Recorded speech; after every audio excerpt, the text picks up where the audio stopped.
28 of Tevet, Shir Klalim, Parshas Voeroh.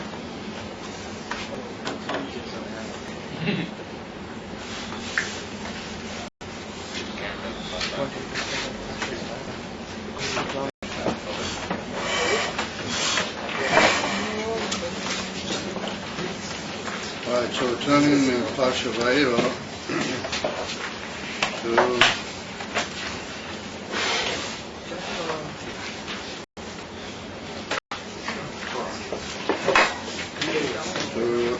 chapter 6.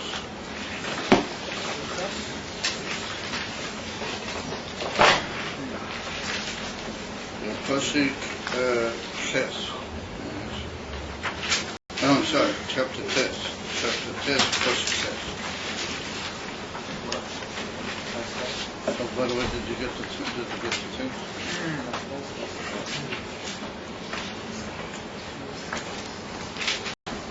You guys move down with me. You don't go for each other, you can move down.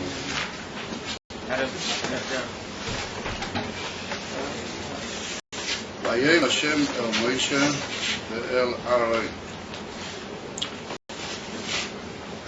קחו לכם מלא חכמיכם פיח כבשור. Take tshuvot.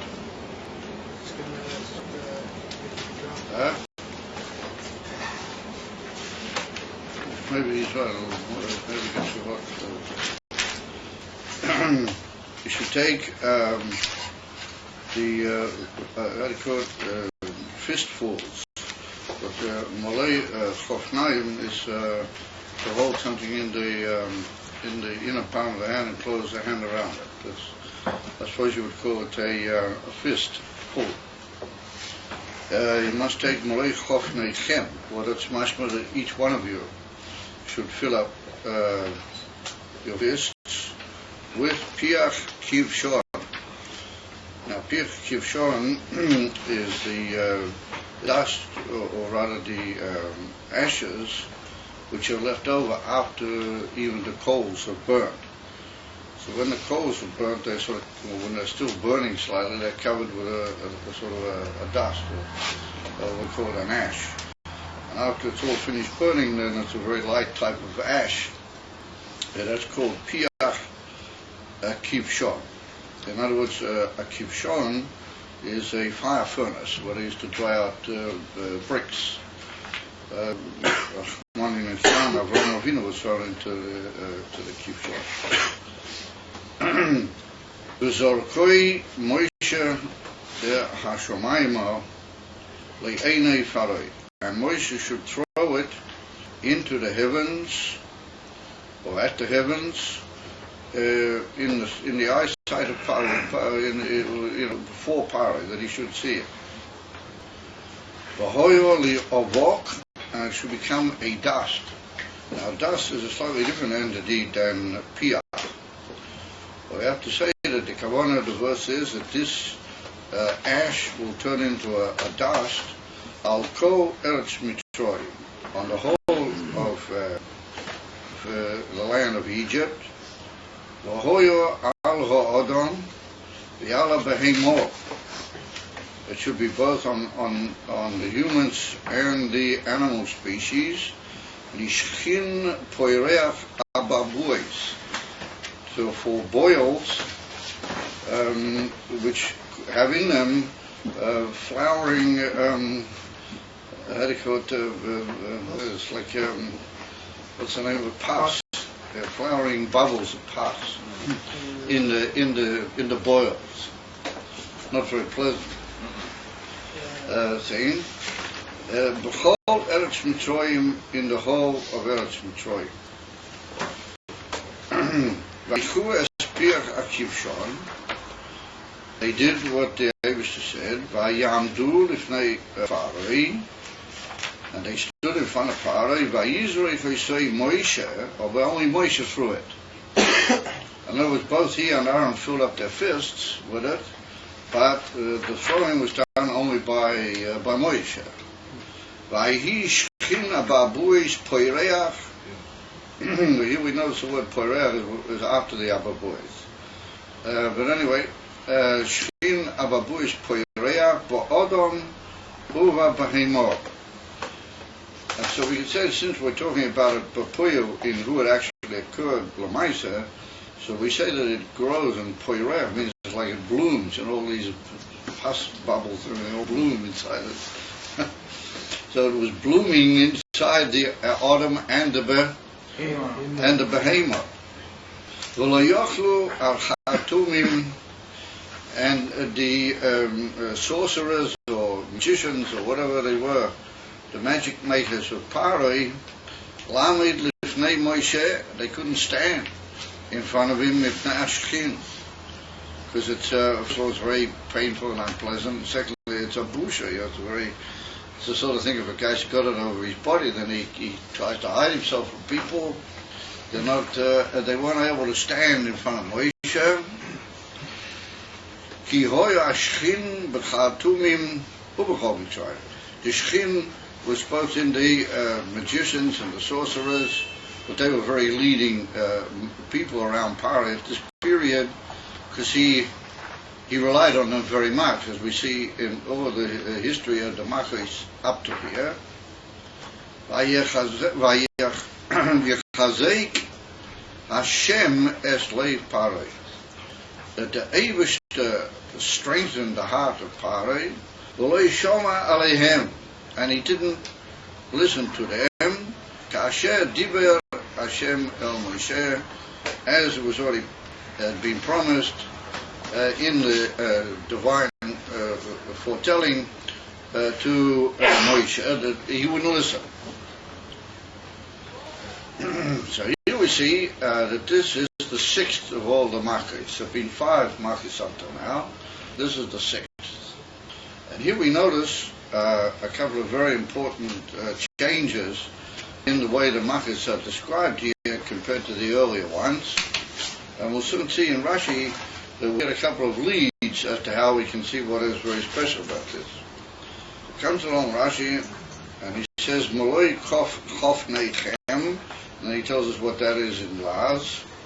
That means Old French. And then he says, Piach kivshon.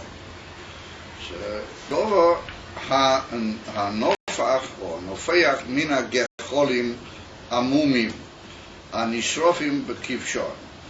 This is a thing that it sort of blows off. In other words, it's if a passage of air passes over it, then it looks like it blows or pops off from the dying coals. Gecholim amumim means that they're gradually going out. In other words, hard to see the flame inside there.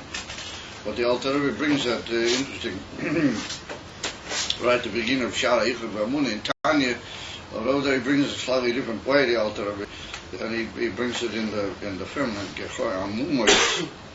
But here we see the expression Gecholim Amumim.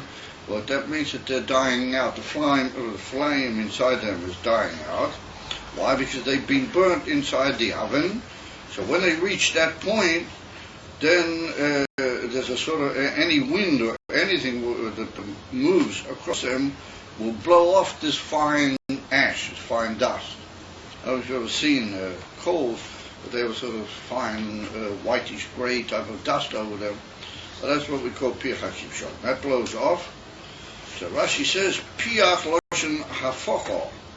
The word piach is from the word hafocho. What that means to blow. Like we see, it's written right at the beginning of the Torah, Vayifach bi'apov nishmas chayim, that the Eibishter blew, he breathed, blew with his kaviocha, with his divine breath into the man and gave him a neshama, into Adam, gave him a neshama. So that's the noun. Hafocha means you have to blow like that. So shaharuach mafichon umaflichon. Yeah, that the ruach, how do you call it, blows them off a little bit. In other words, a passage of air, ruach, meaning in a kivshon, well, or wind, but there's a passage of air, but they blow air into the kivshon from time to time to make it burn. Therefore, there's a certain ruach in there, and that blows them and causes them to fly a little in the air. mafrichon, is from the word poreach, which means to fly. In other words, the Ruach blows it around, and that's what's called Piyach HaKivshon. So Moshe and Aaron are supposed to fill up their fists, literally, with this staff. V'zorkoi Moshe, and Moshe should throw it into the air. So Rashi said, "V'chol dova hanizrach b'koyach, eino ela nizrach." I'm sorry, ena nizrach ela biyad achas. So Rashi said that if the Eibishter required that it be thrown towards the heavens, and it should be cast by Moshe Rabbeinu, then that means that he was throwing it high. So how could he throw it high? He must have thrown it, he must have given a vav, a tazoyo, with a hand, klapi maila. Because Rashi said if you want to throw something bekoyach with two hands, then it doesn't work. With two hands, you go like that, and it just all flies out. But if you take it in one hand, then you can throw with a special toisefes, koyach klapi maila. So therefore, since the Indian was that Moshe Rabbeinu had to throw it, and he had to throw it in the direction of the heavens, therefore he threw it with his one hand. That's Rashi Medakte. That's a very interesting diuk. It's a very specific type of diuk that Rashi comes to the conclusion that Moshe Rabbeinu threw it with one hand. Very brief, we can't afford questions. And Ela biyad achar. Comes Rashi along now, and he sums up Harei nisim harbe. All of a sudden, Rashi says, we see here many nisim, many miracles. Echad, what's miracles? I mean, all the things that have happened so far in the actual thing that the Eibishter brought about, they're all miraculous. So what does Rashi say here? All of a sudden, in this particular case, the nisim harbe. Echad shehichsi kumtzei shel Moshe maloi chafnaim sheloi v'shel haaretz. So is an S, because it's written that each one of them took a fistful. Yeah, they had to both take a fistful. And now all of a sudden, Zorkoi Lashon Yochid, it has to be thrown Klapi Maila by Moshe. So that means, Rashi, that Moshe must have taken Aaron's fistful, and he must have put it inside his fistful, and nonetheless, he was able to close his hand around it, because that's called Malay Chofnayim. So Rashi said, oh, you already got a net. You had two fistfuls fitted into one fist. So I said, you got a net. V'yechad sheholach ha'ovok al kol eretz Mitzrayim. Now, all of a sudden, Rashi changes from the word piach into ovok. The ovok dust went over the Eretz Mitzrayim. So that I can already understand is somewhat of a nest, because if it's only a fistful, and he threw it, albeit he threw it into the heavens, so if you throw it towards the heavens, then it tends to spread in the wind.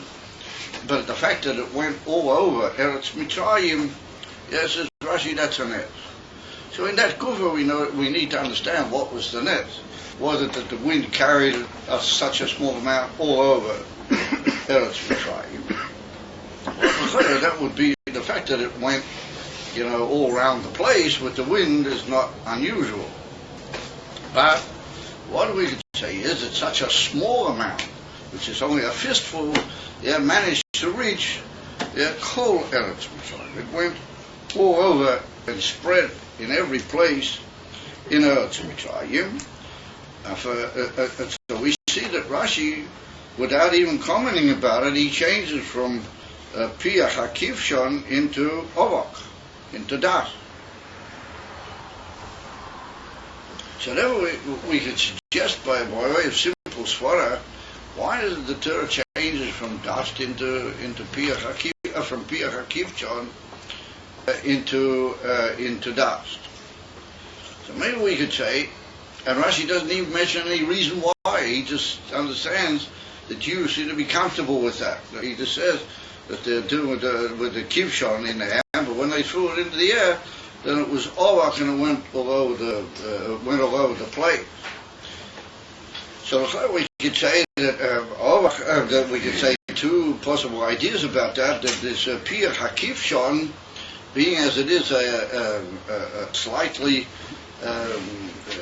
lumpy substance, because it comes from coals and from pieces of this. So maybe that would tend to, if it blew through the air, it would tend to settle down and form mashenkein ovach, which means dust. Dust is a very, very light thing. Dust just sort of blows all over the place, and if it's being moved by wind, it doesn't tend to settle at all. Or we could maybe say maybe other spotters, but on the contrary, the kivshon is too easy to just blow. It's not really a blowable thing. It would just sort of float around in the air, being as it is so light and so untenable. Mashikin ovach blows around and gets caught up in wind, as we see whenever there's a really dry wind blowing from certain directions, that it blows with it a lot of dust. So anyway, Rashi says that it went all over the Indian of all throughout Eretz Mitzrayim, and it became a shchin poirech ababues. So Rashi says kitargumei shchin sagi ababuin. Sagi means making big or making great, meaning that it sort of grew out. It caused to grow within itself these pus lumps, ababuin. Shall yodei tzemchim bahen buoys. Through the boil itself began, but then it caused inside itself to grow and to pop out these like bubbles of pus. Ababuim. Rashi just calls them buoys, and the word buoys in Lashon Kodesh means bubbles. So ababues is a word that's based on bubbles. It means like pus. Bunches of pus. So Rashi says shchin. Now he goes back to the word shchin, which means a boil. So Rashi says loshen chamimoitz. That means heat. In other words, that where does a boil come from? It comes from some sort of heat, overdeveloped heat in the system, and it sort of bursts out through the skin. So therefore he says shchin is from heat, and therefore it tends to cause things to bubble. They bubble out through the surface because there's heat behind it. V'har b'yesh b'loshen mishnah. So Rashi, there's many of the use of the word shchin in Mishnah, not the word shchin necessarily, but that root of the word shchin in the Mishnah. And he brings a very interesting example, shona shachuna. How do you call it? A warm year or a hot year. Now that's, if anybody remembers, that's the famous tefillah that the Kohen Gadol said when he went into the Kodesh HaKadoshim on Yom Kippurim. But you know, it's put down in the Musaf of the Avedis Yom Kohen Gadol with the Yom Kippurim Musaf from Yom Kippur, that the Kohen Gadol, before he left the Kodesh HaKadoshim, he said a short tefillah, mispalel tefillah k'tzorah. So one of the things is that he says, Yehi Rotzein Milfanecha Hashem Elokeinu V'Elokei Avosseinu, there should be a Shnas Keshuma Shechuna. It should be a rainy year and a warm year.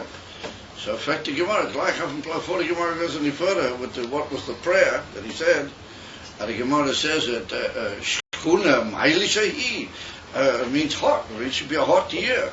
What sort of a maila is that? And then the Gemara goes and said, if it's going to be hot, then what sort of rain? He asked that there should be rain. So we see just how important the union of rain is to Eretz Yisrael, that the Kohen Gadol, in his prayer on Yom Kippurim, before he left the Kodesh HaKadoshim, the first thing he says is it should be a Shona Geshuma. It should be a rainy year, and then he says Shnas Yeah, Shechuna. A hot year, a warm year. So Freddy Gemara says that's like a you know, like a contradiction like that. And what sort of mile is it? It's hot. And for the Gemara, Avopi, yeah, should Geshuma, it should also be warm. It shouldn't be unpleasantly cold. That implies the Gemara. There should be rain, or it can be warm also. You can have rain and you can have warmth. And it's not necessarily a stira one to the Adya. It was interesting. I was traveling in the other night in a car, and I just remarked that there was very little rain this year. That was problematic. So somebody said, "Oh, what's it matter if there's rain or if it doesn't rain? What women? Who does it matter? Who does it interest if there's any rain or there's not?" So I said, "Well, that's very surprising that you should say that, because the first thing the Kohen Gadol, when he was in the Kodesh HaKadoshim on Yom Kippurim, the first thing he asked for the Eibustin in the name of all the Yidden was it should be a Shnas Geshuma, it should be a year with proper rain." But like a lot of these remarks, it's very interesting. Nobody seems to show any particular his pilots, one way or the other. But anyway, there was Kohen Gadol when he was in the Kodesh HaKadoshim on Yom Kippurim. That's what he asked for. So then the Gemara brings out there a very fascinating story. The Gemara tells the story. One year the Kohen Gadol went into to the Kodesh HaKadoshim, and he was marik betfilose. He was a Chabadske Kohen Gadol, and he decided he would daven baricha. He would say, instead of saying bekitze, he would, he'd put a lot of details, and he'd be marik betfilose. So written that the Kohenim on the outside were getting all anxious. What's happening with this Kohen Gadol? And all the people in the Azara got all anxious. And what's with him? What's with their Kohen Gadol? So it's written that they chose certain of the Kohanim to go in and see what's going on with him.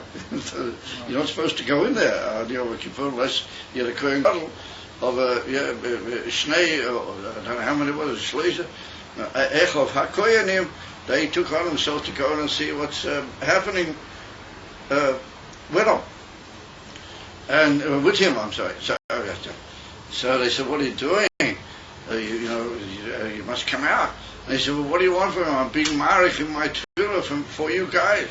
He said, "I was married, this should be a good year, and I was married for tefillah, al beis Elokeinu shelo yecharei." He said, "I was praying that the Beis HaMikdash should not be destroyed." He must have been quite an elevated Kohen Gadol. He must have seen into the future, what was to be possible to happen, etc., etc. And Afal Pikein, the Kohenim said to him, "That's really great, and that is tremendous, but in the meantime you're causing tremendous anxiety to the whole Klal Yisrael outside, so you must come out immediately." And so he did.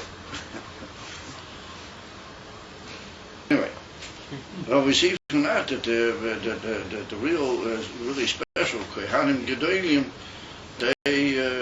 they realized that the worst thing that could possibly be for the Klal Yisrael was Rachmanin Niklan, the Beis HaMikdash, and therefore he was prepared to stand in the Kodesh HaKadoshim. It's not the place to stand. You're supposed to stand there more than a few chosen seconds in order to be Ma'era Rachamim al Zeh. Allah has come with 1,000 times kal v'chayim, sheb b'nei shol kal v'chayim. That if it's already happened, Rachmanin Niklan, there's already been some sort of a inyan that they don't see the Beis HaMikdash begolui, and how much more so you should be married, betfilah, that it should be rebuilt speedily, taken from me out, mommy. Now, particularly if you happen to be a Kohen,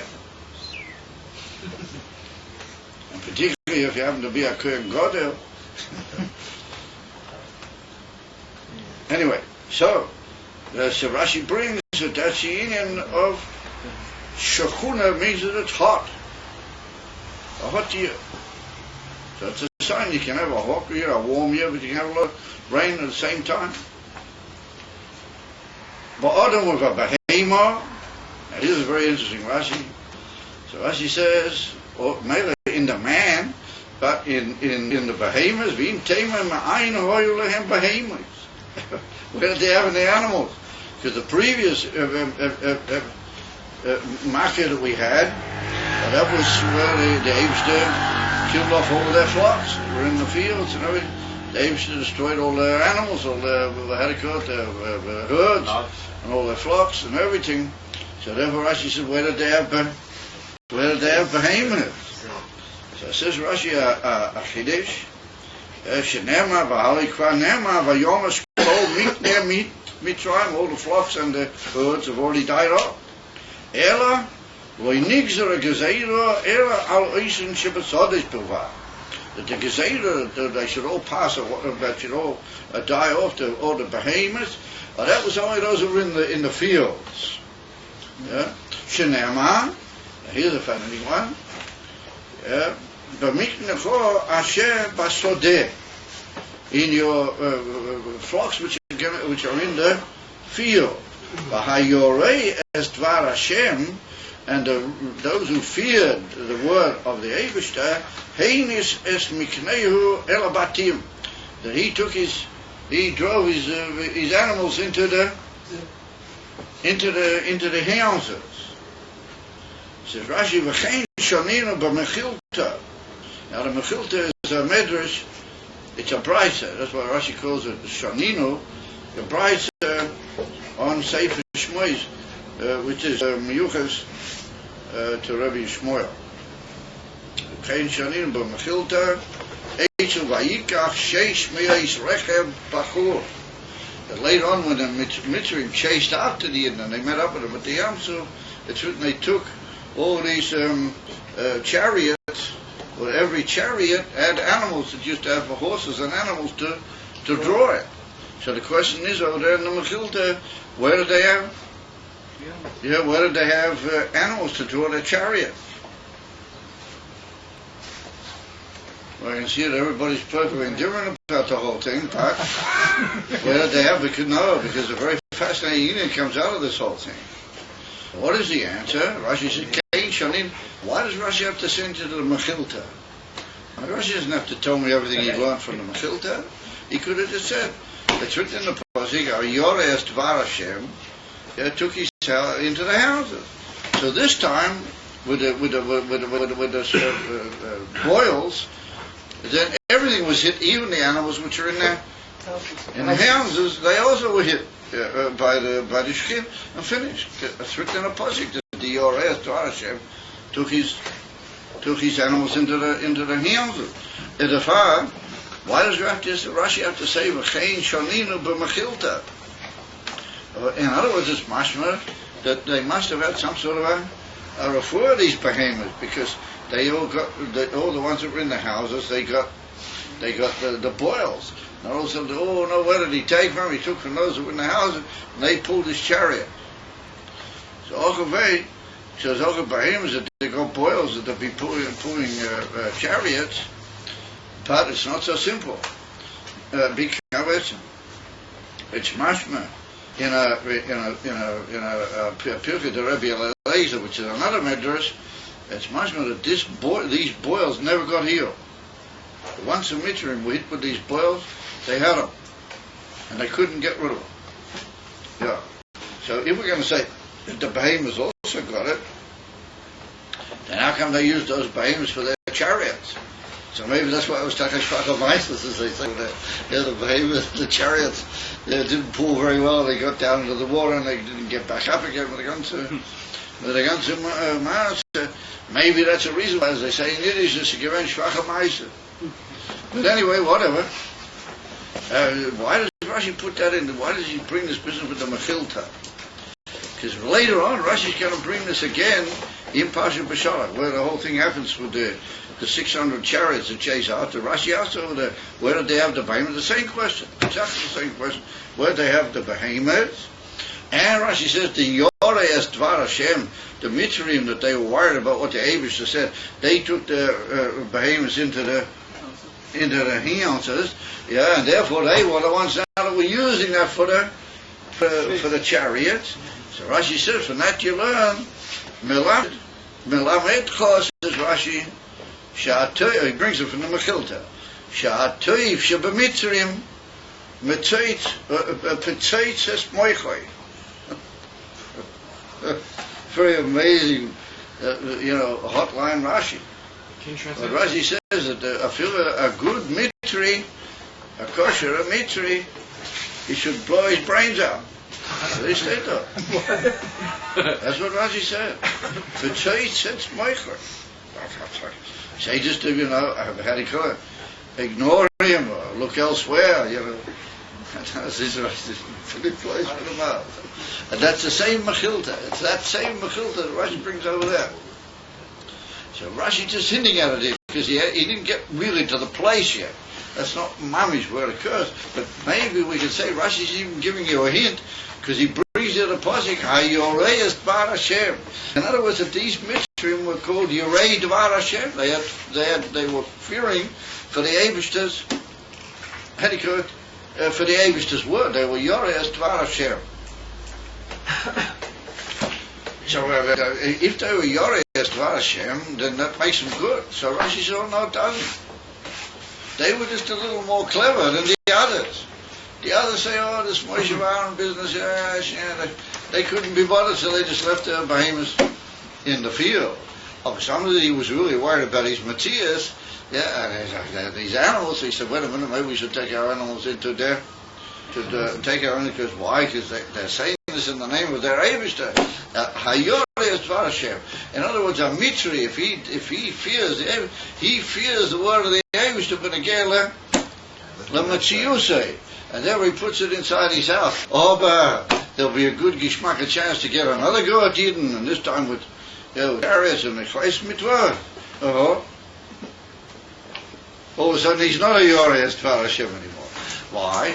He's got a good opportunity. Kulei Hai Ve'ulai, he'll get it Eden. That's the same Dvar Hashem. The Eibishter said, don't chase after the let him go. I mean, Chais Mitzvah. They said, oh, here we go. But that Rashi is Maramis that you mustn't trust a Yorei es Dvar Hashem by the Goyim.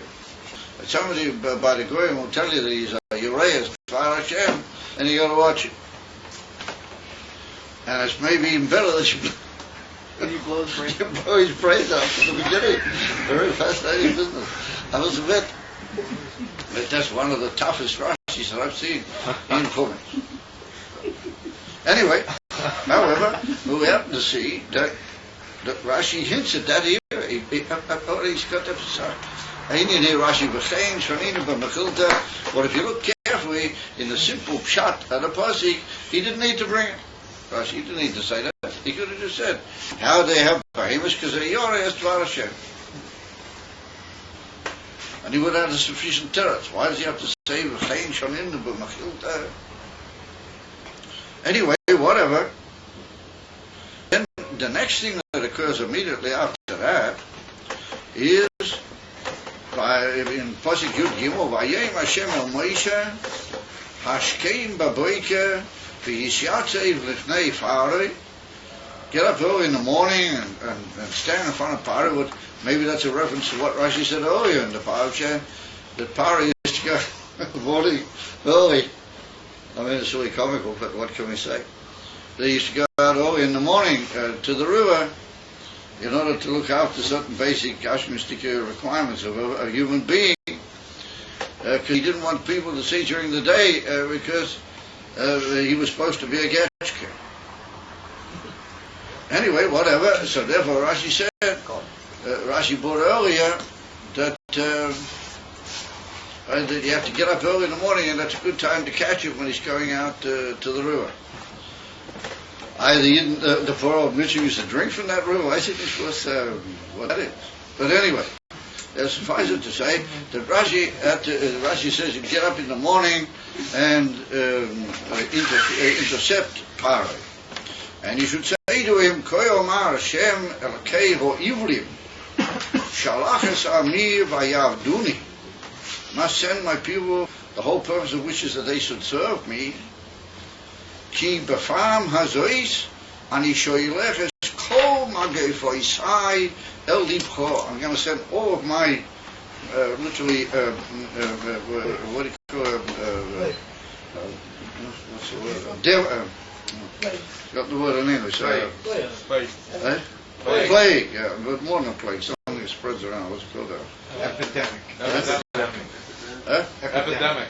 Epidemic. Oh, yeah. Very nice. Okay. Epidemic. Yeah. That's not exactly the word, but that's good. Yeah. So he says, yeah, keep a conversation. I said, Kol Magi Foisai. I'm sending all of my plagues or epidemics, El Libcha, into your heart, Ubavodercha, and in your service, Ubi Amercha, Bavur Teida Ki Ein Komini B'chol Ha'or. Ki Ato Sholachti Es Yodi Vo Achoisko. I'm gonna smite you. This Amercha, a Dever. It was how do you call it? Epidemic. Yeah, a devil is an epidemic. That Tichocheid Min Ha'oretz, and you're gonna disappear from the world. Tichocheid Min Ha'oretz. Why did I leave you for the moment? Because I want you to tell my name, B'chol Ha'or. So everybody wonders, what is that? You know what? Because the next thing is there's a whole big marker of the Borat. How do you call it? What do you call it? The hail. You know, it comes next. And we just finished with the Shechin. It's in the middle. This is statement that was made by Moshe Rabbeinu that Dave should tell him, he should say to Parai, watch it, because I'm going to send all of my epidemics, all of my plagues, everything, kill like something, summing up everything. It's going to hit you in a form of smiting you, in a form of like a disease, a killing disease. And we don't find that in the next few things that occur in the Seder of the Makkos. So therefore Rashi learns, and Rashi comes along and says that this is referring to the Makkos HaBechoros. That all of a sudden Moshe Rabbeinu was told by the Eibishter, in the middle, it's not exactly the middle, because this is already the sixth Makkah, the Makkah of the Shechin is the sixth. All of a sudden in the middle, Moshe is instructed by the Eibishter to tell Pari and to warn him about the Makkos HaBechoros, but that's going to be the end of all the Makkos. And that's going to be the most terrible of all the Makkos. And why would that all of a sudden occur here in the middle? So therefore, Einach the Rabbeinu B'chaya and other great Rishonim, they learned to refer to the Makkos HaBechoros. Well, they say this is a very dramatic way of referring to the Makkos HaBorod. The Makkos HaBorod and the other Makkos which followed were tremendously comprehensive in their effect on the Mitzrayim. That's clear that once you've had this, you're almost lost. You won't really have it, and it's like a form of an epidemic, because everything will be destroyed. You won't have on a natural basis from what to live on. And that's how they learn those three Pesukim, which follow this whole inner at the boils, Matzah Shechin. And Ad Kedi Kach, I looked up in a certain Sefer, what he brings, Tiktukim and Rashi, that he brings that there's certain Sforim from the early Achronim, what they want to say, that there's like a mistake in Rashi, and that really Rashi meant the Makkos HaBorod. He also meant he didn't mean the Makkos HaBechoros when he wrote all that in the middle. But that's a very courageous thing to say when all the Chumoshim, all the generations up to the point of these great Torah scholars, that they found all of a sudden that there's a possibility of saying it's not referring to the Makkos HaBechoros, but it's referring to the Makkos HaBorod.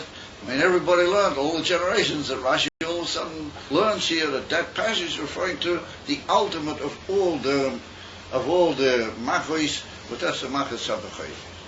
Kiru in the middle after the sixth Makkah. So I thought to Shaila, why would Moshe Rabbeinu be required all of a sudden to warn Pari about the Makkah when the Makkos HaBechoros didn't occur yet? It only occurred the Makkos HaBorod, and then there was the locust, the Arbe, and then there was a Choshek. There's a whole series of other developments before we get to the Makkos HaBechoros. So we have to say, with this whole business with the boils and Shchin Ababues, something very basic occurs in the development of the Esser Machis. And at Kidikach, that it's brought down, as I said, in the Pirkei de Rebbe Eliezer, and so it's mashma later on in the at the end of the Torah, in the so-called retribution, they call it the Teichoches, in Pasha Kisove, right before the end of the Torah. It's written over there in the so-called Klolis, in the so-called curses, Rachmani Litzlan. It's written that one of the inyonim is that you'll be smit with the Shchin Mitzrayim, with the boils of that the Mitzrayim had. Asher lo yuchal lahei, it won't be able to be healed, which means that that's l'chorah Raya Meforeshes to the Pirkei de Rebbe Eliezer. I didn't mention, look, it could be the Pirkei de Rebbe Eliezer brings that passage. And he says that once they got these boils, the Mitzrayim, they never got over it. And Ad Kei Kach, that Ramban wants to say, a portion of Zach, he said, why was it always that Parei was always, a Hachbei Leiv Parei, that he was always so confident what he'd seen didn't really appear as impressive and as meaningful as what it really looked.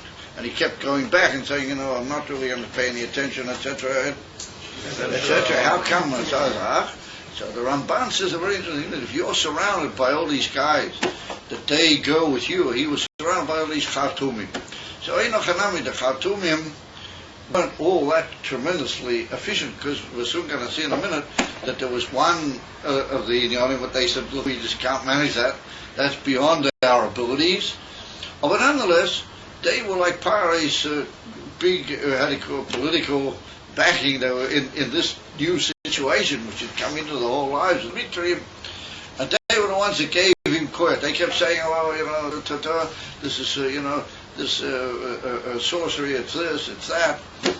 And therefore, whenever Parei saw things which looked like Maila Me'ateva, somehow or another, all these Khartoumim schlepped him back. And therefore we see in next week's parasha, there's a big change in the Khartoumim, because they say, listen here, man, this is really getting bad, This is the end of Mitzrayim, do something. And by that time, Parei was no longer in his control.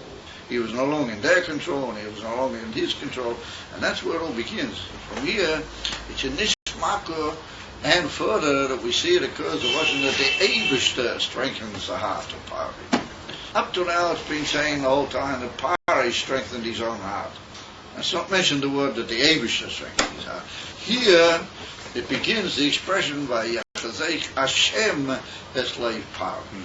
But that tends to indicate that Parei was already no longer in his own reshus anymore. He was already in the hands of the Eibishter, and he didn't have from whom to gain any moral support, because all of these guys were so ashamed of these boils that they kept out of the main court, except where he called them in. It's mashma over there in Pasha Boy, right at the end, when things really got right to the point of the Machas B'chayla, he called them in. Yeah, and they said, listen, man, stop, we're all heading for doom. So we see then that these boils and that, they hit both Adam and Behemah. In other words, that they were a close Gezach, that they hit the Behemoth's dimension. It's the same type of boils, and it's not a healable boil, and it's a very unpleasant one from the point of view of all these buoys and bubbles, and the first one was inside it, and that causes like a beetle in the other. He's no longer able to be, face the world and people around him like he was. And that's what the Pirkei de Rebbe Eliezer says, that the Khartoumim couldn't come anymore, or rather, they never had any healing. And the same with the Klolis Am Hamid. So, what is all this? What does it represent? What is in the Kudas Hadorah? What we have to be misbeinen before we come to reach our final conclusion. We have to be misbeinen. What's this whole union of the Esser Machis? What is it that the Eibush if he wanted to take out the Yidden, I mean, the Abish could have said, yeah, Yesh Mi'ayim, whoop, here we go, you know, just take all the Yidden out of Mitzrayim. There's a problem. And we see now that it goes with the whole Ganzen Seder. The first of all, things get incomparably worse. That's what happened at the end of last week's parasha. And Parah gets tremendously chutzpah, and he gives the most terrible additional conditions into the heart of the spirit that was below. He's so terrible. Until the point of Moshe Rabbeinu, the Mivcha Kol Ha'anusi. Moshe Rabbeinu's got a kasha. And he says, Lama Ha'reisa Lama Zeh. How can this be? What are you doing, Rabbeinu? Ever since I came to begin my shlichus, things have got incomparably worse. And the parsha begins with a whole mussar that the Eibusha gives to Moshe Rabbeinu. If you read Rashi, how Rashi learns it, not all the Rishonim learn that way, but that's Rashi's Pirush B'derech HaPoshet, or Al Chaponim, in certain parts of his Pirush, which all of his Pirush is B'derech HaPoshet, and he says that the Eibusha said, well, the forefathers didn't ask me kashiyas, and Dafki, you asked me kashiyas. Of Al Chaponim, we see that the matzah was so terrible. Moshe Rabbeinu, Oyev Yisrael, that his whole inner was the love of Yidden, and he saw himself, his whole being, his whole Matthias, he's only the Matthias of the Yidden, that he couldn't take it, Moshe Rabbeinu. Whatever way we'll learn it, B'derech HaPnimiyas, but also the Pashta Sha'ina, Moshe Rabbeinu wasn't able to take it. And Adkerikach is given the Goydel Hamatzah, and Achim Cain, Hashem said to him, Atah Tira, and now you're going to see, oh, yeah, so the Chari should have just said, Moshe Rabbeinu can't take it anymore. The Yidden for sure can't take it anymore. Rashi brings at the beginning, they couldn't listen to what Moshe Rabbeinu was saying anymore. Even though at the beginning they did. When he came, Moshe Rabbeinu was written, Vayamen Ha'am, that they believed. They took him, they believed everything. They believed the Oises that he showed, what they're going to do is, and then all of a sudden it's written here, V'lo Shomu al Moshe.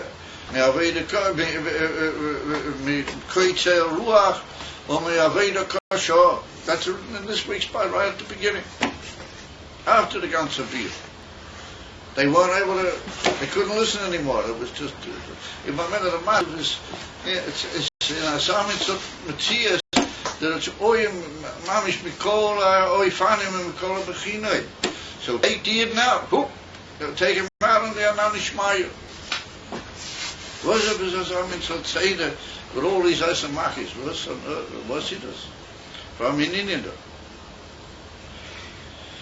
Therefore, if we go back to the Brisbane of Besorim, if we go back in Pasha Lech Lecha, when the Eibusha made the covenant with Avraham Avinu that he was going to give him Eretz Yisrael, and he told him there's going to be 400 years of enslavement by a goy Mesuyim, he doesn't say Mitzrayim.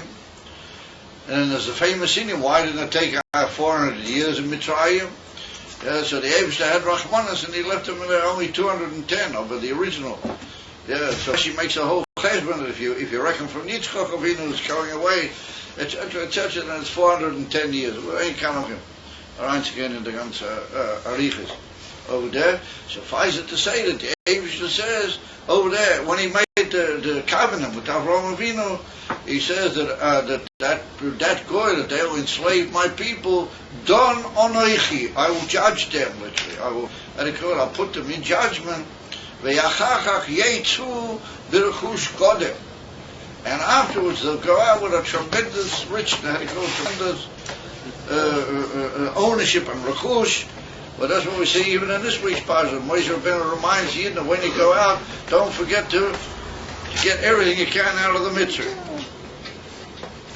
But that's another whole big sword, Godel, the whole inyan of them taking the inyanim from the mitzvah, and there's so many inyanim, we can't go into everything, but suffice it to say that the Eibusha said that there's going to be a din, that he's going to judge these people. So look over there, and you'll see Rashi writes over there, Es HaGoy Asher down Noichi. So Rashi says, Be'eser Makois, mamish 2 words. Don Onoichi, I will judge them with 10 plagues. And even though there's long Rashi's over there and very complicated portion, in that particular Rashi just says, Bekitza, I will judge them be'eser makis. Because when them come to us in Pash says, the Rashi learns that the makis are like a judgment. It's like the Eibishter judging the Mitzrayim. And that's the famous question. I mean, he himself says that they're going to have to be there for 400 years, so the Mitzrayim are only doing what they're supposed to do. They're supposed to hold the Yidden for 400 years. So what are you going to, why do you say don't onege? That's another famous question. But the Rambam answers that in Hilchos Tshuva, and there's famous in from the Ramban, and then the Voeroh Kodesh talks about Barichas. That's a Ayinim from the great Rashadim V'Achreinim was done in that question. Anyway, the Mitzvah had to keep them as well. Why did you make a big fuss out of it? But no doubt everybody's tried to work that out one way or another in his mind. And so the Ramban says, and so does the Voeroh Kodesh. I'll just tell you, because it would be cruel to leave you in a thirst for an answer to such a very basic question. So that the Ramban says, Emes, they have to be held. The Avisha said they've got to be there for 400 years. So in Pashas it wasn't 400 years, it was only 210. However, but they had to be there. Of the Mitzvah could have kept them l'chol hapachis l'fi erev b'koved. Of an ishpa vedas perach and ishpa yinuyim and yisurim doilim, what the Mitzvah were moisiv. Yeah, what was anyway foretold in the Bris Bein Avisorim. So for them, that's the reason. That's why they get this tremendous inyan of the Eser Makis for what they were moisiv after Hashem. As he schreibt the Ramban.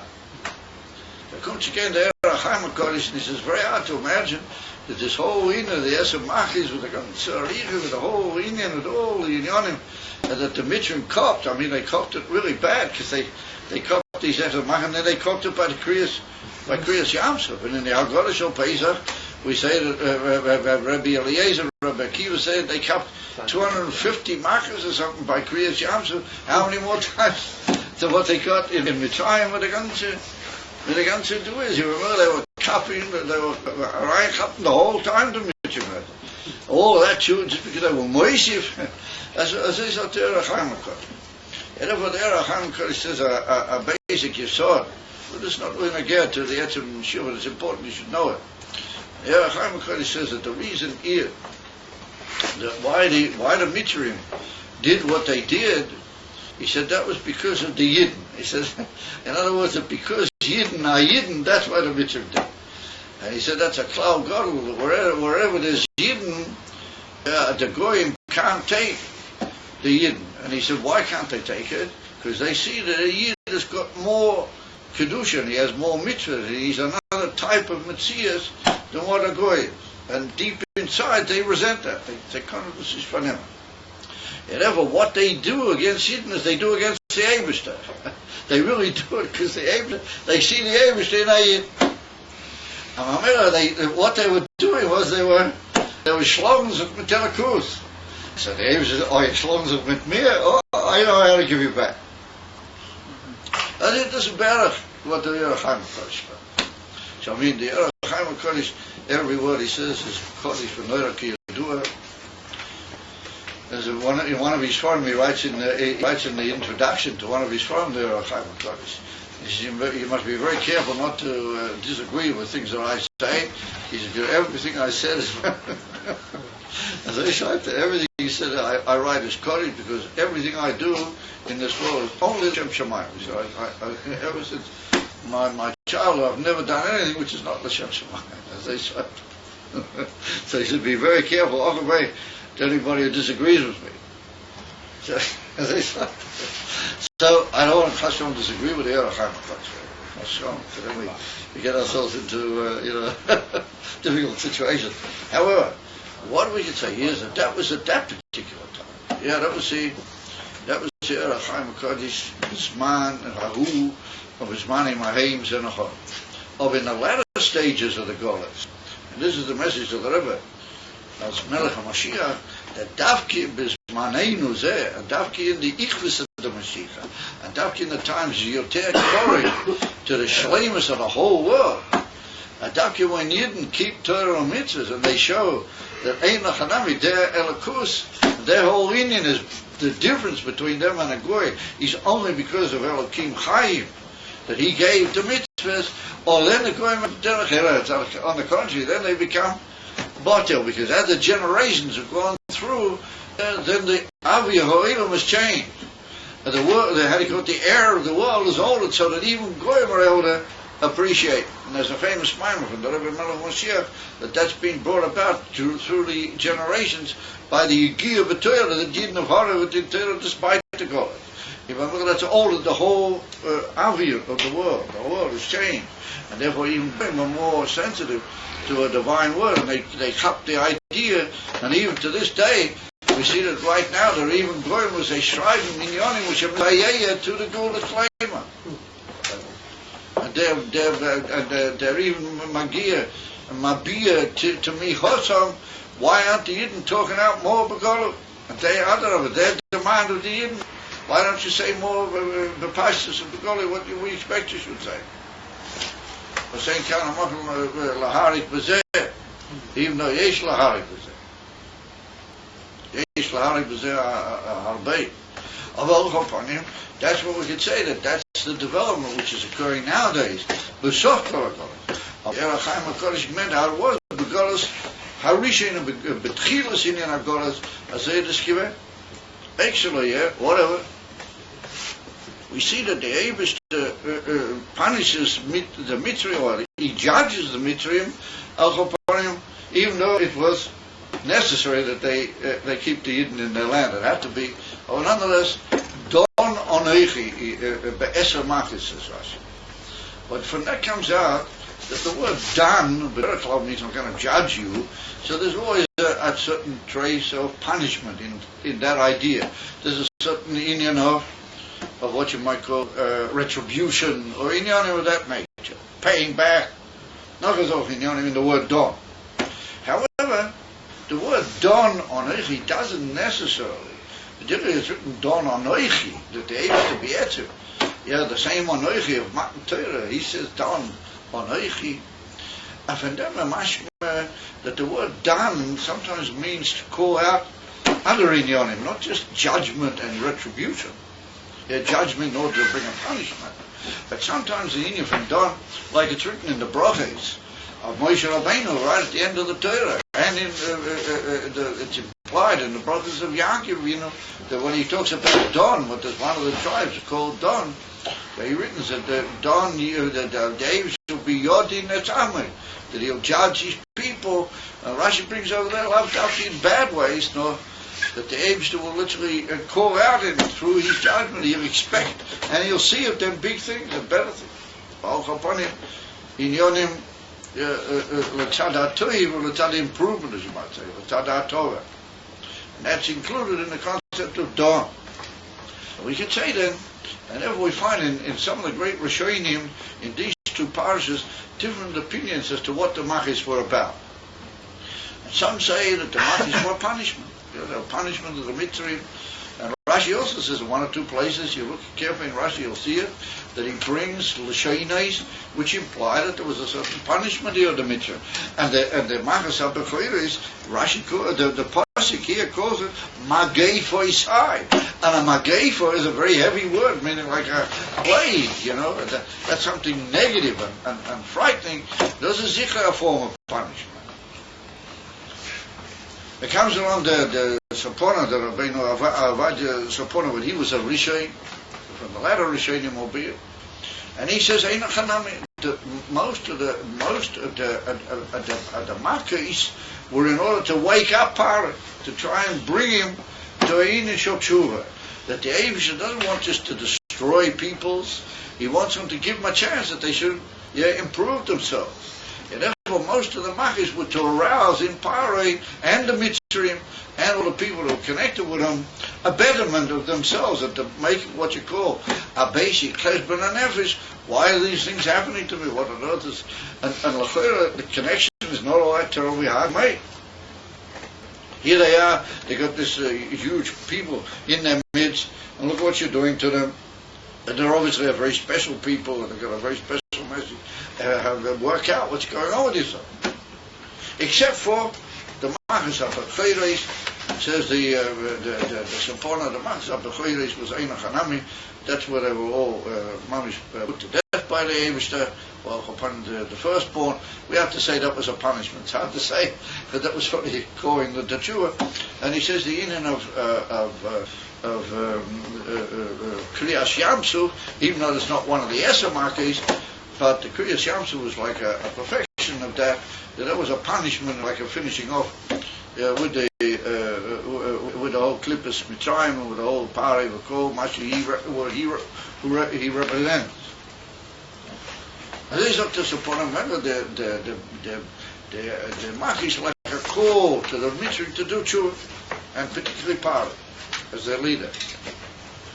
Well, then I ask the question, what sort of tshuva can a goy do, a person like Parei? What would help his tshuva anyway? What sort of tshuva could he really do? But I'll go upon him. That's a long discussion. But as I support. Others want to say, no, that the Machis weren't really a punishment. The Machis were miracles. Right? They were miracles. Miracles. And the whole idea was that the Abish wanted to show that he's the real Balabas and that the whole terror of the world is Batel, and through that Parei should come to realize his mistake. And we see, unfortunately, he didn't. Yeah, therefore, the miracles got more noticeable, more powerful, but nonetheless, the Parei didn't. It's a matter by Kriyas Yamsu, by Machas HaBechoros. That's not a miracle. That was Kedivrei HaSapono. That was like the final showdown with the Mitzvah, the final, that there was no other choice but to punish them in a massive way. About upon him, they claim that the whole Indian of the Machis was like a Gilel Kud, a Indian from Nisim. So we have to say that was Nisim not only for the Mitzrim, but to indicate to the whole world that the world can function according to Nisim, just like it can function according to Teva. And that was an announcement to the whole world, and that was like a massive preparation for Matan Torah. In other words, that there's going to be a people in the world that their message to the whole world is going to be that you don't look at nature. If you want to know really what is the Indian, you look to the Eibishter. And if you have to go into the Yamsu, then just go in. In other words, that you can live L'mayla Mia Teva, and that's the Ikea Indian von Yidden, Afalpi, what they're found amongst the Shivim Zavim, what all these generations. The Yidden sitzen in this terrible goddess amongst all these 70 wolves that are just ready, and their fangs are dripping at them the whole time. And Afal became the Gemara, it's in the Masechta that you guys are learning.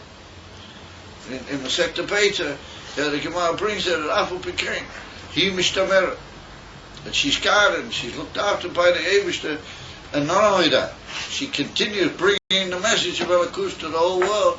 What is it? Legamri chutz mikol darkei hateva. Absolutely legamri darkei hateva. That's seen from Nisim.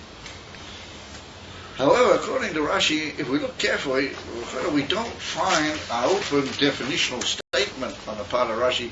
What are the Machis about? Therefore, we have to say that if we look carefully in Rashi, we find certain nuances of these opinions, but they tend to be limited. And here we find, maybe we could suggest that this is a similarity to Rashi's Pirush al Hashas, his Pirush on the Gemara.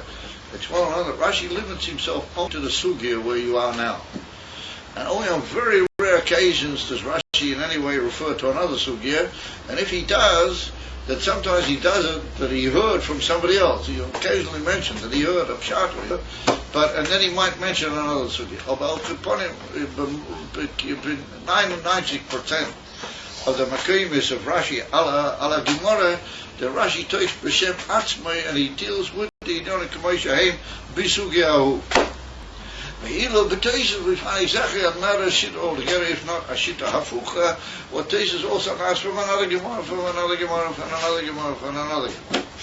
Occasionally he deals with the pshat mamish auf dem Platz, but the whole even of teises' approach is very different than Rashi. Even though he came along in many cases to take issue with Rashi. But his whole way of doing so is by bringing in other Makoires and other places. Well, those great Rishonim, they try to sum up all the Makkahs at one bang and define them and so on. They're like teasers, they take into account all sorts of other factors, all sorts of inyonim, and they come to a conclusion. But you, Rashi, Pirushi, in the Chumash, if you look carefully, we'll just give a couple of examples, and then we'll try and reach a maskana, but to get to where we're holding now with this Makkahs Hashchin, and why it's very important, and why it never got healed, and so why it's like a central move in the whole thing. And that is, we could say that Rashi learns that each Makkah has got a certain essential, what you might call significance of its own in the development of the whole process of Gilel Akus and punishment. In other words, we could suggest that it's like Koil, Rashi's Koil, the both idea, isn't it? Mm-hmm. Well, I don't see why you have to sit in some sort of, how do you call it, a sofa position, while the other guys are at least trying, partially or minimally at least, to sit in a way like a Talmud should when he's learning Armenian. Therefore, it's important that the way you behave, I feel the chitzonius, that has a hashpah of the panemius for you do it. In effect, we could say, if you look carefully, way back, when Rashi comments on the fact that Moshe Rabbeinu was told when he meet up with the Yidden, before he meet up with Pare, that he has to show them 3 signs. One is the snake, and the other one is putting his hand in and bringing it out. It became mitzuras. And then the third one is you'll take some water and you'll throw it on the ground and it will become down. Now that's not the Makkahs Adam. That's a special order that he had to show for the Yidden. Well, Rashi brings over there, if you look carefully in Rashi over there, Rashi says, why did the Abishah tell we should do that? A reference to the first Makkah which is going to be given, which is the Makkahs Adam. Rashi says, Meramis Lehem, She HaKadosh Baruch Hu is going to smite their fear. In other words, that they used to serve the Nilus. The Nile was by them like a divine entity, because it provided all the water and all the hashpah came from the Nile. You remember the Goyshe Mitzvah Shekop said that must be a divine entity. And if they served the Nilus.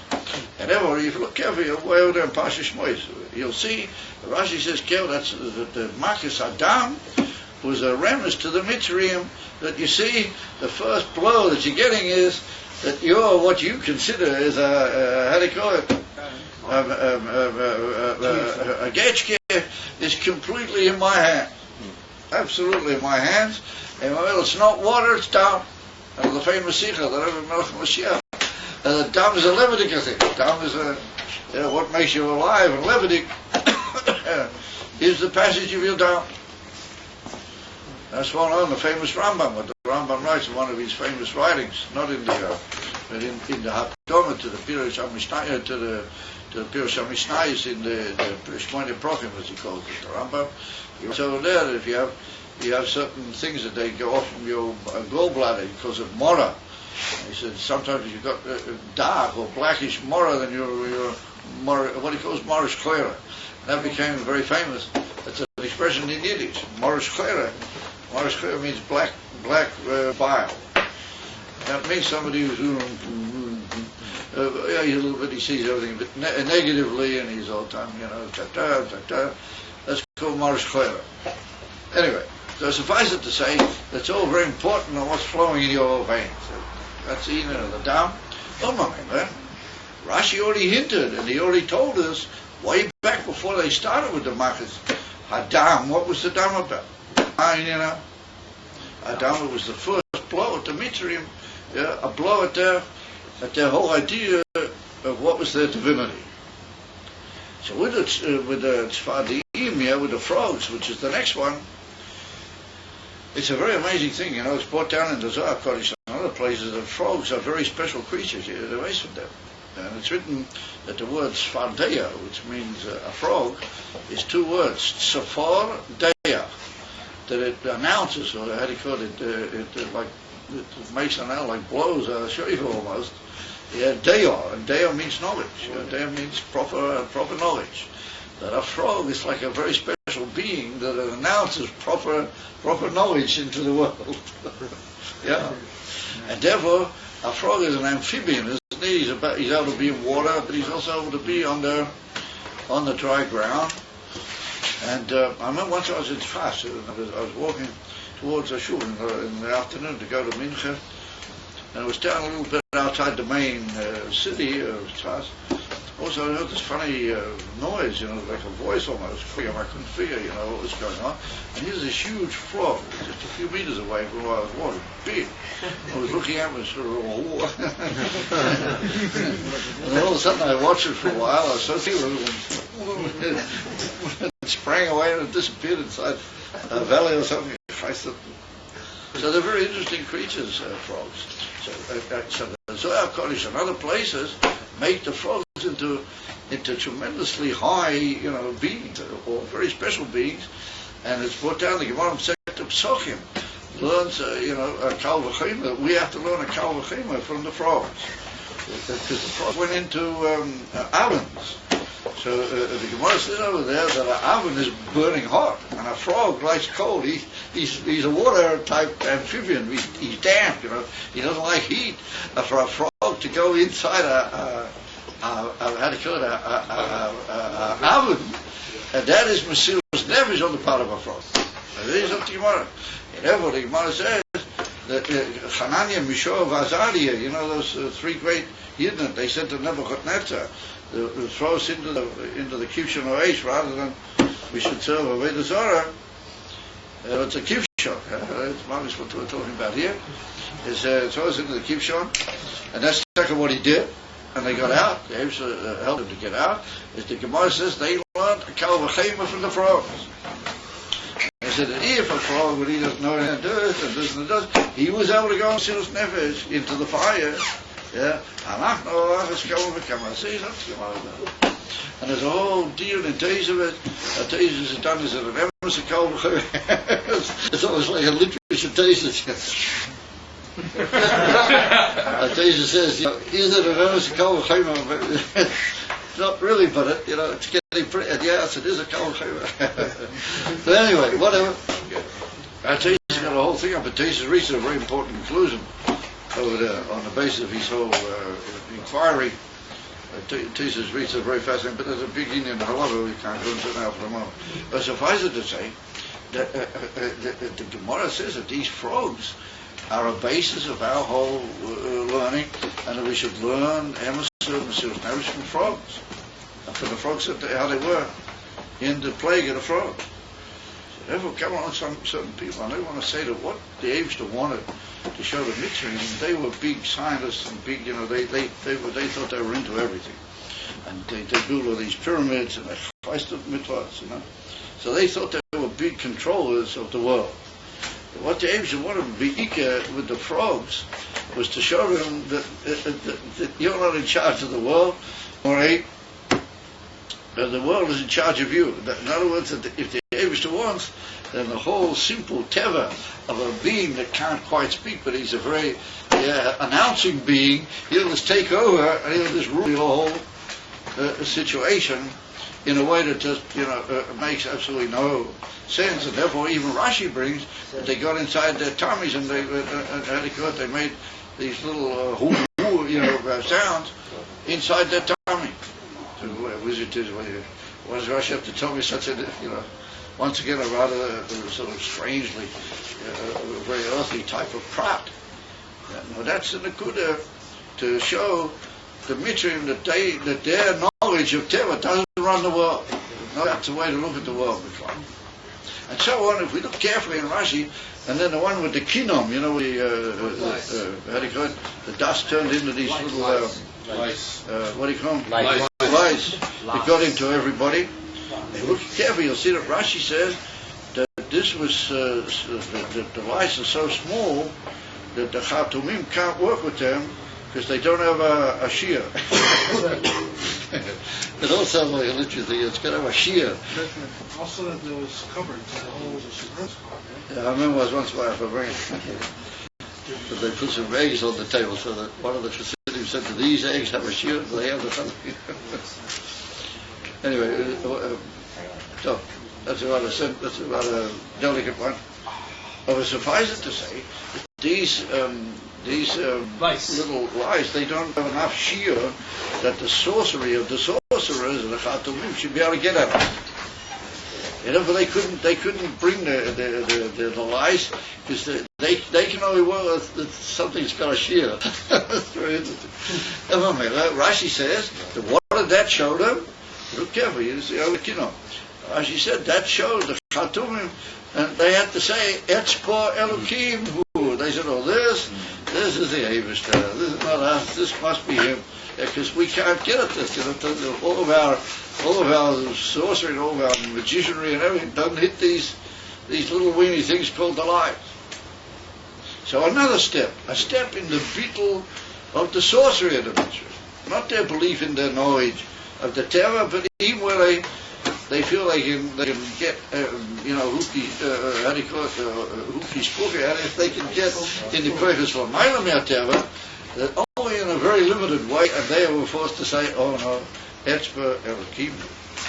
This is down to the finger of the finger of the Avishter. And then, for example, if we take the Marcus Ha'oli, with these mixture of the animals. So if you look carefully there, that they came in, you see it's written. I'm not going into each one because it's just not enough time. But if you take the olive, then it's written clearly in the pasuk that the Avishter says, "I'm going to make a difference between my people and the mitzvah." And this was the first makor where it became very clear that the makis were only meant for the mitzvah, but not for the yidden. In other words, that these huge savage animals came in a big mixture and they attacked everyone, but they didn't attack the yidden. And if you look carefully in the Pesukim and in Rashi over there, you'll see that one of the main functions of that makor was to show the difference between Yidden and Goy. Well, how they'll bring Yisrael around? It's an amazing thing. But you look carefully, even in the Great Rishonim, I'm only just throwing chapter heading. It's all the markets look like that. Huh? All the markets show. Yeah, there are other markets. There's the one about the one just before this one, that all the animals in the face die. We just put out the beginning. It comes along this one with the Shechin, and so in all those, Pari just hardened his own heart. He didn't really pay attention, either because he had his Khatumim all around him, or he hardened his own heart. Now we come to a further step with the Indian of the Shechin. Well, that's an idiom where it's the first effect on the actual bodies of the mitzvah. They might say, well, the Tzfadim got into their stomachs. Well, they didn't affect their bodies. They just gave them a lot of trouble. So if you weren't careful, a frog could get into you. If you walked around with a big mouth, they say, then a frog would get into it. Yeah? But not that the frogs were meant by definition to get into your tummy. It just so happened there was a few of them that did. They weren't meant that they must go into your tanuri.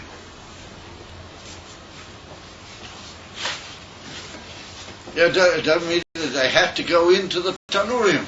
Well, it just so happened that a few of them did get into the oven. And the same with the kinim. The kinim just make people itchy, but nothing happens. A little bit of lice gets at you, particularly if he's not there the whole time. After all, they went away a short while later.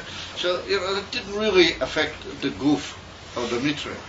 Over the Shechin, and that's what the Picha de Rabbi Eliezer said. The Shechin was a hit at the etzem gufam shel hamitzrayim in a way that it never really healed. It lasted, and it was a lasting smite at the COVID mitzvah. And therefore it's written that the Khatumim couldn't come and they couldn't stand in front of Moshe.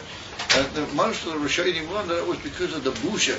You want all these big bubbling boils on you, you just look horrible, and you lose all of your COVID atzmi, apart from the discomfort and the pain that they cause. And this is the first bang at the etzem guf of the mitzvah. It's a whole new stage in the market. And therefore, Rashi brings a new Indian here, and he says Nisim Harbe. So come along certain great Meforshim, and I said, was Nisim Harbe. First of all, Rashi said that, the two Chofnaims, Aaron and Moshe's hands got together. So some people say, what's the big nest? Maybe he had a kli. Maybe he just put the two Chofnaims into a kli. He just went boom. Oh, he threw it into the air. No, Rashi, no, don't learn that way. Shmuel, don't understand that way. He got inside his own fist, Aaron's fistful as well. Net. That's a big net. And then Rashi says that it turned into Ovach, and it went all over the whole of Eretz Mitzrayim also. A big net. So why don't you say this big stuff blows all over the place? The wind just blew it all around, as it sort of penetrated hither and thither. So Rashi said, no, that was a nes godil that it blew, all over Eretz Mitzrayim, even though it was only a fistful, or two fistfuls.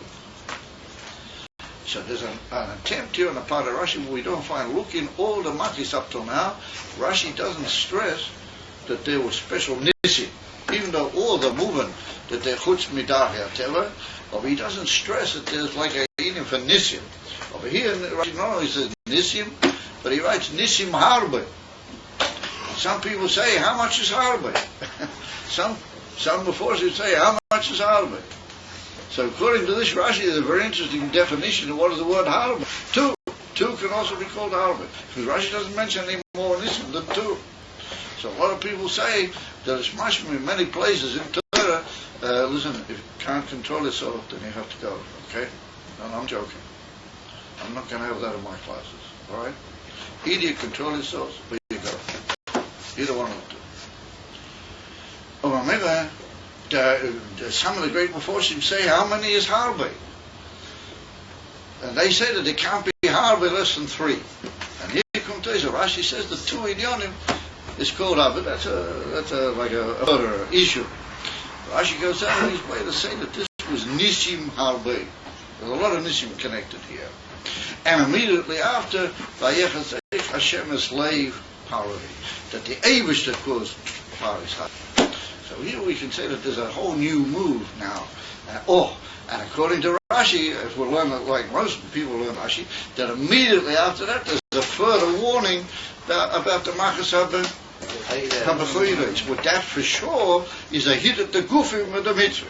That's the final smote at the Gufim of the Mitzvah. If we learn, let's just go back to where we were. If we learn that the Indian of Kol Magui Faisai is referring to the Machas HaBechoros, come on, make it quick. Why does it have to take a half an hour? Get in and sit down. Was dat maar een ganze ceremonie, is alle kleinigheid. En je kijkt, dat is een goesje. Het gaat niet zo los. Het kan niet zo mooi zijn. Imam comes out of his hair. That the next step is a warning about the ultimate hit of the Gufis. And then it clicks in very nicely. Here we've smitten the Gufis of the Mitzrayim, and the next warning is the ultimate smiting of the Gufis of the Mitzrayim. So then Rashi says immediately by that, and not according to those who said that that's referring to the next mark. Now, we can suggest that that's why at this particular point the whole thing went out of Paro's control, and he was no longer in his own control. And there was a very famous Rambam, that the Rambam in Hilchos Tshuva, the Rambam says that why is it that the first 5 Makis it's written that there was Pari, and then after that it's written only Hashem was Mechazik by Pari. So the Rambam says that it's a big klal in the whole understanding of Dos. Dos means the Jewish religion. That one of the pillars of the whole Jewish religion is the fact that a man controls his own actions. The union from Bechira, and the ability to control and to be in charge of your own actions. And therefore we demand of a person, and we give it the privilege and the schus to correct his actions. Since he's in charge, he can also do tshuva and correct his actions.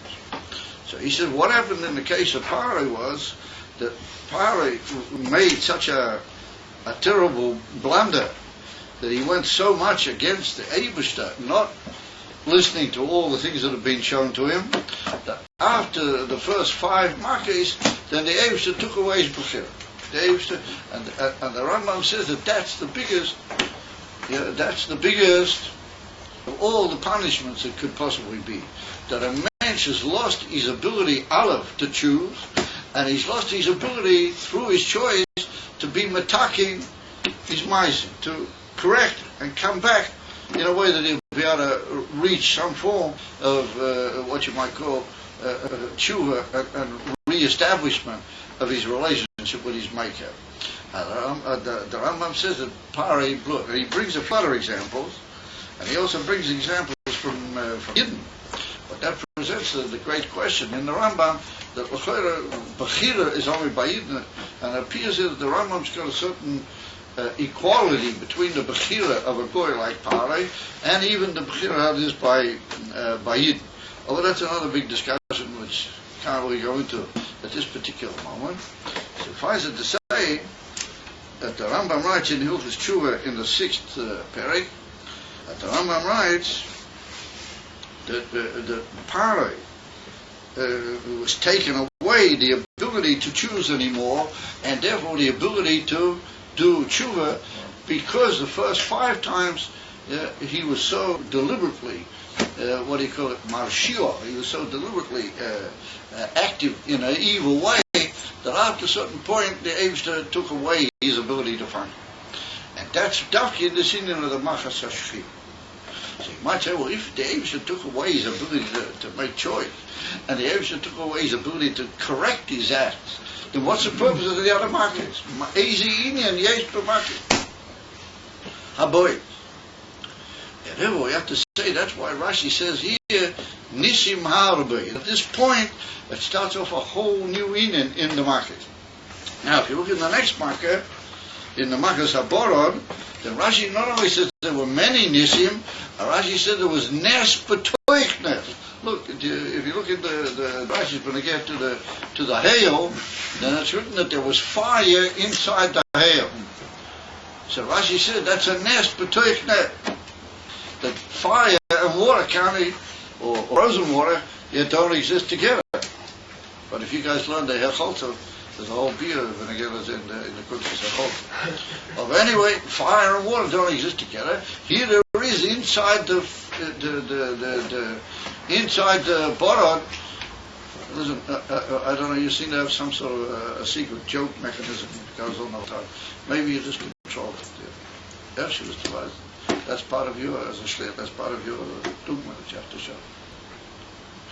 Israel, as far as the feature, Rashi stresses that in the borod there was an inyan for nes b'toichnet. In other words, not just nisim harbe, one nes existing alongside the other, of a nes b'toichnet.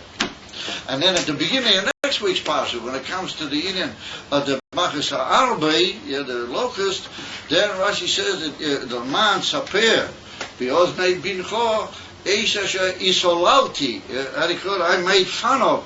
I laughed at the mitzvah. I made a tzchok out of them. Rashi goes to the isolalti means to make a fun or a tzchok, a laughing stock out of something.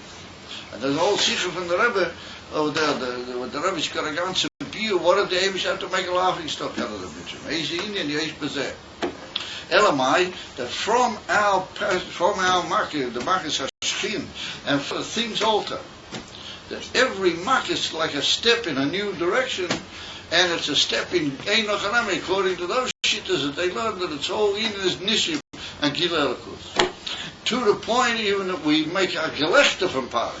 We might make a laughing stock of this whole Indian of what Pari represents in the world, the koyach ha-azroya, and the koyach ha-teva, and the koyach ha-klippers, but even a kinoiro that can possibly be imagined how to express itself in klippers Pari, and the Eiv's to make from them a laughing stock. I say you left it over. That's why Rashi is marek over there in this word, hisolalti. What does it mean?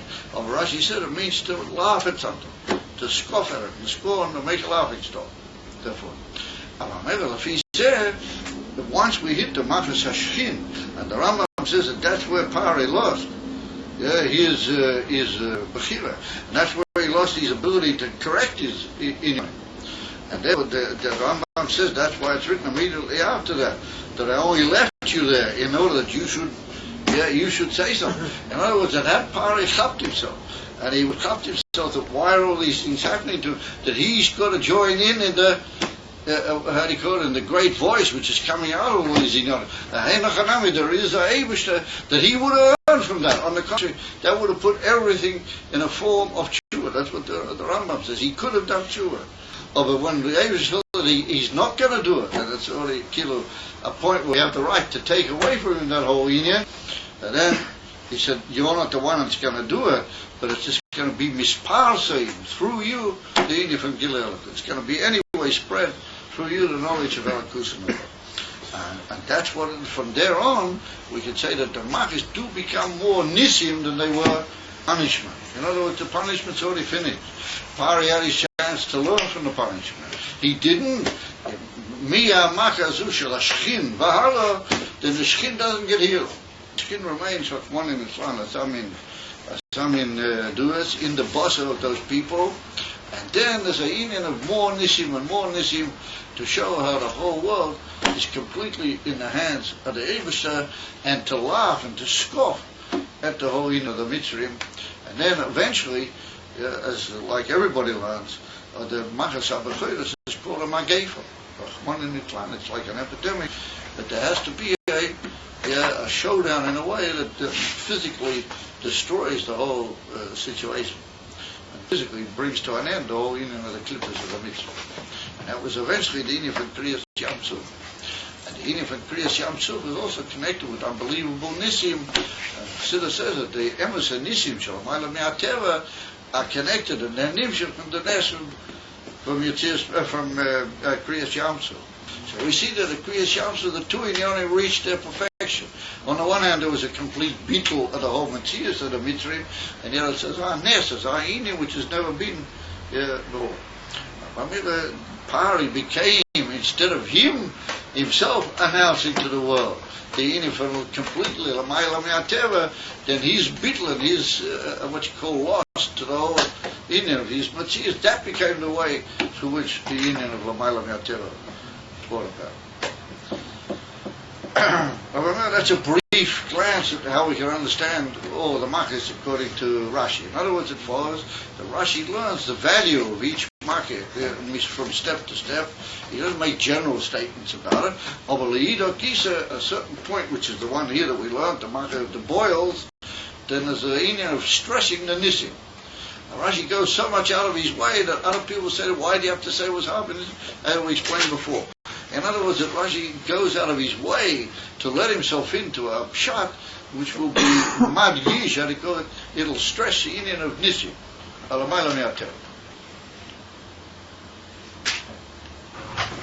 So it's rather that in these classes, and particularly towards the end of the classes, we just mentioned something when they get to the Gula Shleimo, and when they get to the Achonas, to the Gula, or particularly that all Geulas are centered in and around Geulas Mitzrayim, as well known, brought down in many places in Divrei Chazal and in Chassidus Paricha. If we look at the world today, we can see that many people say that the Eser Machis are all reoccurring all over. Most of them have been, the majority of them have already been. Well, it's not the place to get involved here in all the, in all the different symbols and signs and things which have been happening in the world. Ever since that they moved the people out of Gush Kativ, they actually interfered with Kedushas Eretz Yisrael openly, both the Goyim and the Yidden. And then there's been tremendous plagues and smitings all over the world, particularly in the United States.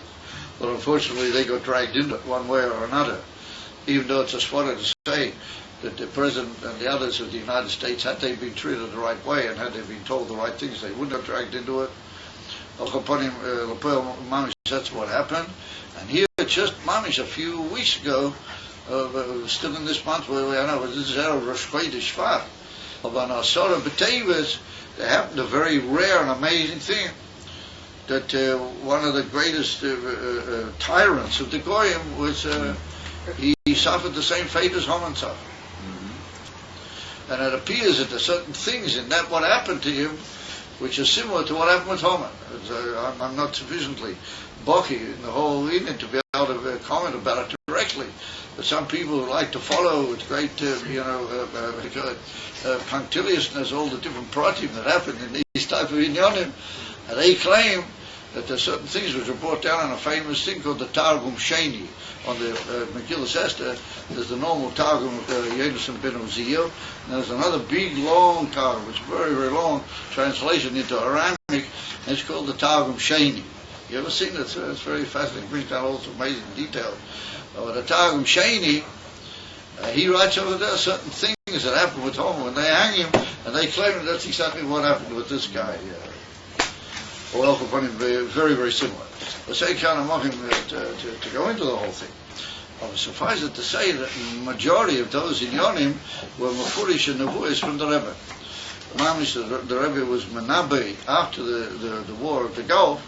The Rebbe said there would be another showdown with this guy, and there would be another, and that America would have a leading role in the whole thing, and that would be like the beginning of a new control of America over the world, etc. etc. The Rebbe said that he would fall, and all these mamish, all the yonim, the proti, all of them have been makuya. Some people say, well, what are we going to do now with the fact that Iran has popped up and said, now they're the ones that, So, the interesting thing is, if you look carefully in the Sikha over there, where the Rebbe talks about the downfall of Iraq, the Rebbe also mentions Poras Umadai. He also says that there'll be like a move on. After that collapse, there'll be a move on into Poras Umadai. Now, Poras Umadai, that's the area where Hashverosh was at the time of the Megillah. That means Persia and other areas, what we call nowadays Persia and other areas. It's Iran. Huh? Iran. Yeah, Iran. Yeah, we don't call it Persia anymore, we call it Iran. Yeah, it's whatever. So it comes out that there's also a hint in that famous Nevuah of the Rebbe. There's a hint that there's going to be a move on into Poras Umadai. And the amazing thing is that to our great sorrow, America would have evolved in the whole thing a long time ago had the Eden taken an initiative in the matter. But to our great sorrow, for these unbelievable rogues that are running the country, they're not running it, they're destroying and ruining the country, that they have openly backed out of any attempt to do anything about the Iranian situation. And therefore the Americans have also cooled off or they backed off. But it's hard to know. It's hard to know really what's going on behind the scenes. We have no time because the Gula Shlema has to come take it with Miyad. Right. So I mean the Avish can make that the whole with Poras Umadai, it can all be fixed up in a few hours. In other words, we have to have some union of Poras Umadai. It can happen in a few hours, as well known. But the Rebbe's got a famous sikh about the Muhammad Gog Mogay. But the Rebbe's of the opinion that that hasn't been yet, even though some people claim it has, that the Muhammad Gog Mogay has not been yet. But the Rebbe said that we can be yated that the whole Muhammad Gog Mogay should only take a very short time. It's a very famous sikh from the Rebbe. I'm the same thing, but again, if anything is going to happen to Poras Umadai, for our ancient man, there's no time anymore. It can happen quick. And we'll all swoop into the Gula Shlema, the Shimchas Olam Al Rosheinu Teikuf Miyad now. Amen. The amazing thing is that we see how all these Pirtei Pratim, what Rashi's Maram and all the other things of Maram is going to get to certain developments, if we were to be able to spend the time, which we can't because there's first no time, or you could build up and you could build this amazing picture how all these things are finalizing themselves prior to the scholars of Melech HaMashiach and the Novi HaGodel, who is in effect Melech HaMashiach. He already said these things are going to happen. They did, Mamish, but Proti years and B'diuk, the way he said it. And the amazing thing is that it happened on the soil of a David, the actual hanging of this Haman figure was on the sort of Batavis, what's going on, that the Yahu Drum brings when they get to sort of Batavis, it's Bedugmas Yom Kippurim, as they bring the Yahu Drum. Take it from me out, we should be Zeicha, not Zeicha, Zeicha, a lot of Zeicha. Or even we haven't got time to wait till everybody will be in a big Zeicha. Right? The way to be Zeicha is just to say, we want Moshiach. As a taken from Yad Beis Hashem, and we Simcha Gedela Vatzuma, we see the Rebbe, we see him at the Har HaBayis. Take it from Yad now.